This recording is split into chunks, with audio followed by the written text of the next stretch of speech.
लाला को नित्य दर्शन करने के लिए। लाला भी बड़े चतुर है महाराज। देखिए बचपन में ही कितने सुंदर लीला करते हैं। एक दिन की बात है कि एक गोपी के घर में गए और बोले, गोपी ओ गोपी, आज तेरे घर में कछु है का? कछु त्योहार है का तेरे घर में? देखिए शांति से सुनिए। सो गोपी बोली, लाला आज मेरे पति देव को जन्मदिन है। अच्छा, तो गोपी बाई के नाना ये तू पकवान बना रही है, तनक मोई कुछ खा दे। गोपी बोली, सुन लाला, अभी तेरे को ना चखाऊंगी। क्यों? क्योंकि अभी सत्यनारायण भगवान की कथा होगी और उनको भोग लगेगा, बाकी बाद तो चखाऊंगा। मैया बोली, गोपी बोली, लाला तू शाम के आना, तो ये भर पेट खिलाऊंगी। लाला बोले, गोपी सुन, तू अबे खवा रही कि नहीं? तू अबे बता, बस मुझे शाम को मालूम नहीं है मैं शाम के आऊं या ना आऊं, तू अभी बता खवा रही कि नहीं? गोपी बोली नहीं। लाला बोले, खवा रही कि नहीं? बोली नहीं। तो बोले समझ लियो फिर। गोपी बोली, क्या करेगा? लाला बोले, वो करूंगा जो तूने कभी सोचो न। गोपी भी बोली, चल कर लेना, क्या करेगा? नहीं खवा रही। आज महाराज कन्हैया गोपी को धमकी दे के गए। यहाँ पर गोपी ने बढ़िया मेवा मिष्ठान बनाए, सत्यनारायण भगवान की कथा हुई। रात में बाकायदे से पति देव को जन्मदिन मनो महाराज। रात में लाला व गोपी की घर में जाकर छिप गए। अब गोपी को का मालूम, लाला तो लड़के को आएगा तो नहीं, अब गोपी तो जे ही जाना। तो महाराज यहाँ पर रात्रि का समय हुआ, खाना पीना खा करके यहाँ पर ये पति पत्नी दोनों लेट गए, थक गए थे ज्यादा। रात्रि का समय, पहले लाइट की व्यवस्था तो होती नहीं थी। सो महाराज यहाँ पर पति देव की लंबी दाढ़ी और श्रीमती जी के लंबे लंबे बाल। लाला रात में खिड़की में से कूदे के कक्ष में आ गए। जब दोनों सो गए दंपति, तो महाराज लाला बोले कि क्या कह रही थी कि जो करने वो कर लियो। सो लाला ने श्रीमती की चुकैया श्रीमान की दाढ़ी से बांधी।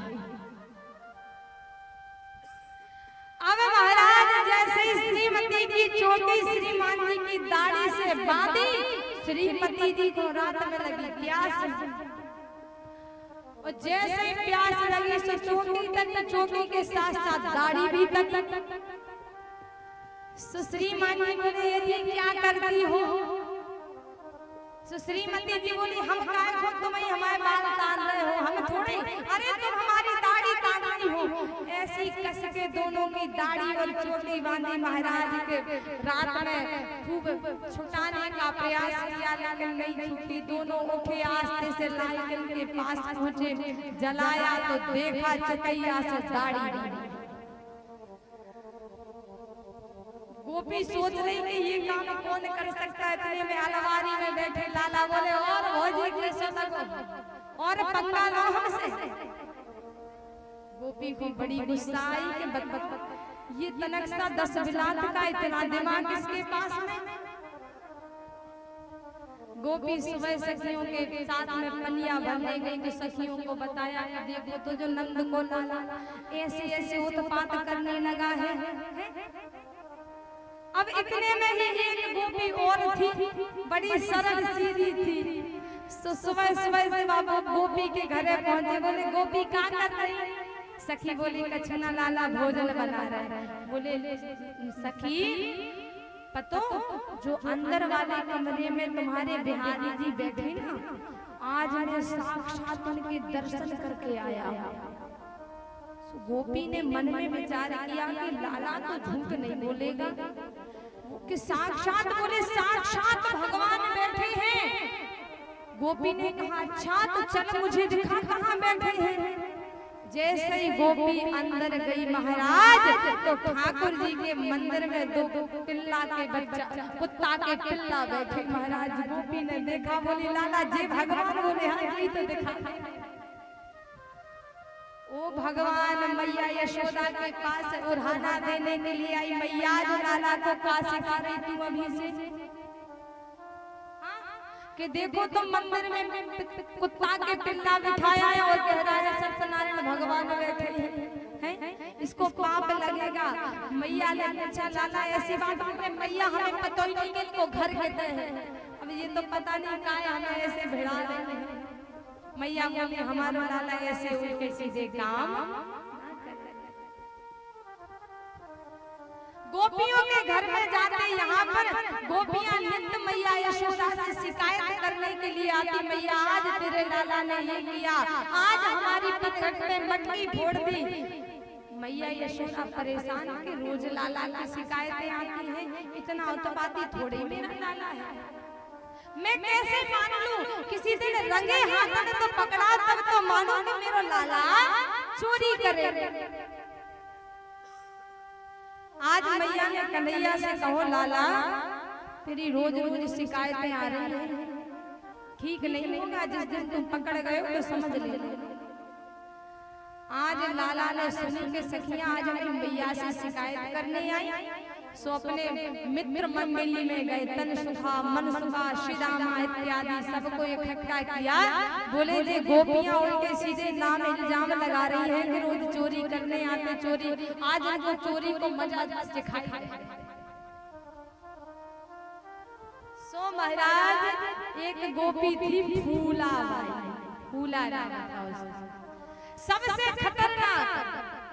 अगर बाके पल्ले कोनो गांव को छोरा पड़ जाए तो महाराज बेचारे को मुश्किल पड़ जाता। पनिया पे गए, वहीं पे लाला अपनी मंडली के साथ में खेल रहे थे और लाला को देख के बोली अरे हमें समझ नहीं आता कि तुम्हारे घर में चोर कैसे चोरी कर जाता है।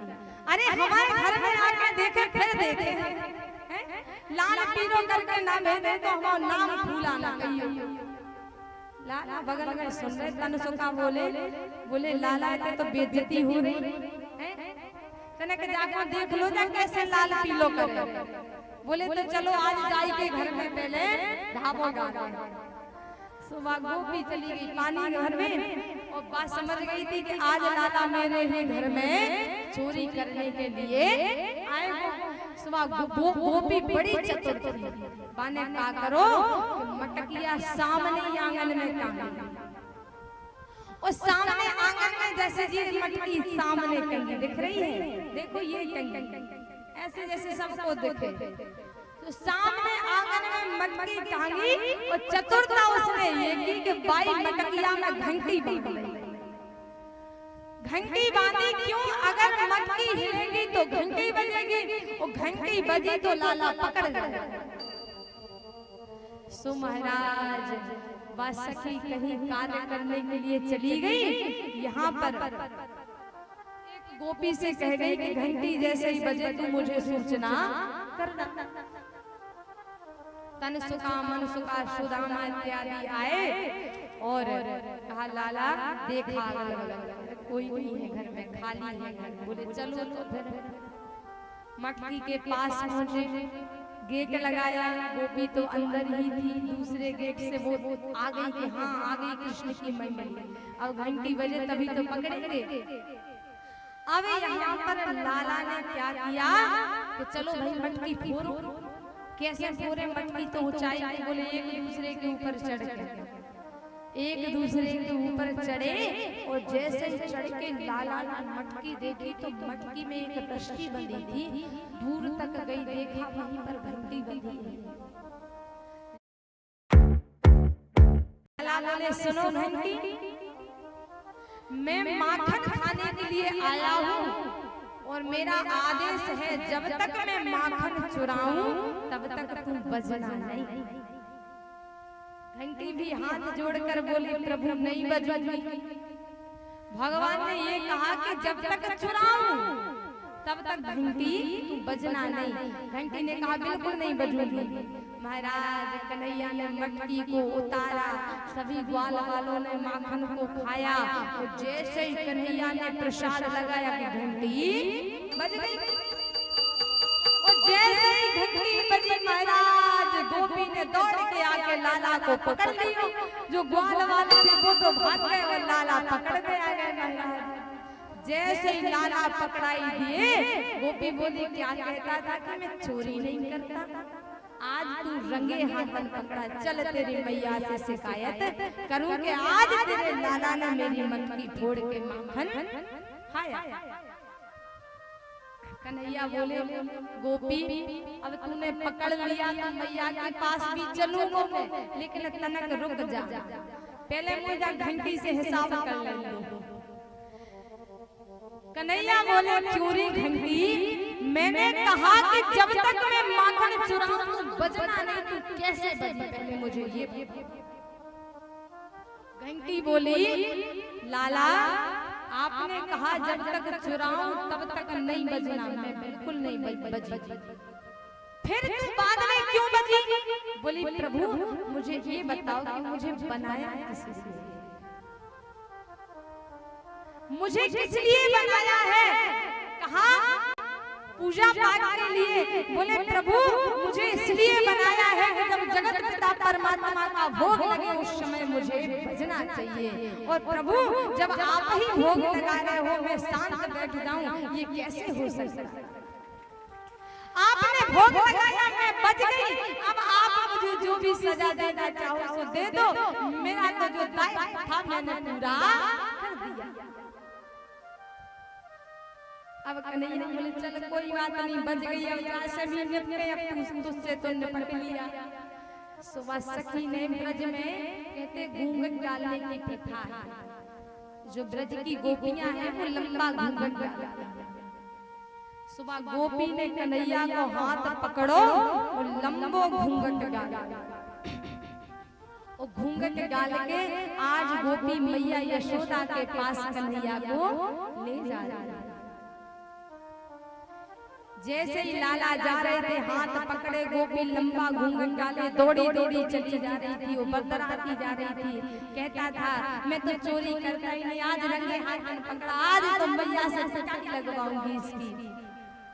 इतने में ही बा गोपी को पीछे से देवर ने देखो जब भौजी कहाँ लेके जा रही है लाला को, सो आए पास में। अब बा गोपी तो लंबो घूंघट डाली थी, जैसा का मालूम के कौन बगल में है। इशारे में पूछा लाला का बात हो गई, और इतनी खतरनाक गोपी के चक्कर में तुम कैसे पड़ गए हैं? सो लाला मुस्कुराते हुए बोले तनक पास में आओ। सो वो गोपी को देवर पीछे पीछे चलने लगो। बोलो भैया क्या बताएं, हमें क्या पता कितनी खतरनाक है। जा गोपी कह रही थी मेरे संग से ब्याह कर लो। अब बताओ मैं कहाँ 2-3-4 वर्ष को और ज्यादा 30 वर्ष की मुँह से ब्याह करवे की कह रही। अब बताओ यहाँ से हमारी जोड़ी मिलेगी? वो छोरा बोलो भैया बात तो सही कह रहे, जब पगले आ गई का गोपी तो वो देवर बोलो लाला अगर तेरो मन ना हो तो म्यों करा दे, मैं तो बराबर को हूँ। तो बोले आ जाओ पीछे पीछे। सो अब वह सखा पीछे पीछे जाने लगा। अब कन्हैया गोपी से बोले ये गोपी सुन, तू जाने मेरी कलाई कितनी कोमल है, और तेरो हाथ इतना कठोर मेरी कलाई दुखने लगी, अगर तू कहे तो मेरी दूसरी कलाई पकड़ ले। अब गोपी को का मालूम के पीछे देवर आ रहा है। सो कन्हैया ने अपनी कलाई छुड़ाई के देवर की पकड़ा दी। अब महाराज गोपी तो जानती कि लाला, और लाला दूसरी गली से दौड़ते दौड़ते अपनी मैया के पास पहुंच गए। अब गोपी आई और आई बोली मैया तू कहती कि मेरा लाला चोरी ना करे, चोरी ना करे, आज मैं रंगे हाथ मैया को करके आई। अब मैया ने देखो सो बगल में देवर खड़ो। सो मैया बोली सपनों तो ना देख रही? अरे मैया तू कैसी बातें करती, देख मैं पकड़ के आई हूं। अरे तू बावरी हो गई, तू पागल हो गई। अरे पीछे मुड़ के देख मेरो लाला के तेरो देवर है। और जैसे ही गोपी ने घूंघट उठा के देखा देवर को तुरंत छोड़ दिया। अरे लाला कहाँ गया? मैंने तो लाला को हाथ पकड़ो तो पर ये कहाँ से आ गया? मैया के पीछे देवर कन्हैया खड़े, बोले और गोपी की हाल है? गोपी बोली अच्छा मुझसे पंगा लेगा तू? कन्हैया बोले सुनो भाभी, आज मुझसे पंगा लियो तेने तो तेरे देवर को हाथ पकड़ा है, और अगर अब मुझसे टकराने की कोशिश करी तो तेरे खसम को हाथ पकड़ाए दूंगी। अब टकराने की कोशिश करी तो तेरे खसम को हाथ पकड़ा दूंगा। जैसे जा सीधी गोपी नीची गर्दन किए अपने घर को चली गई।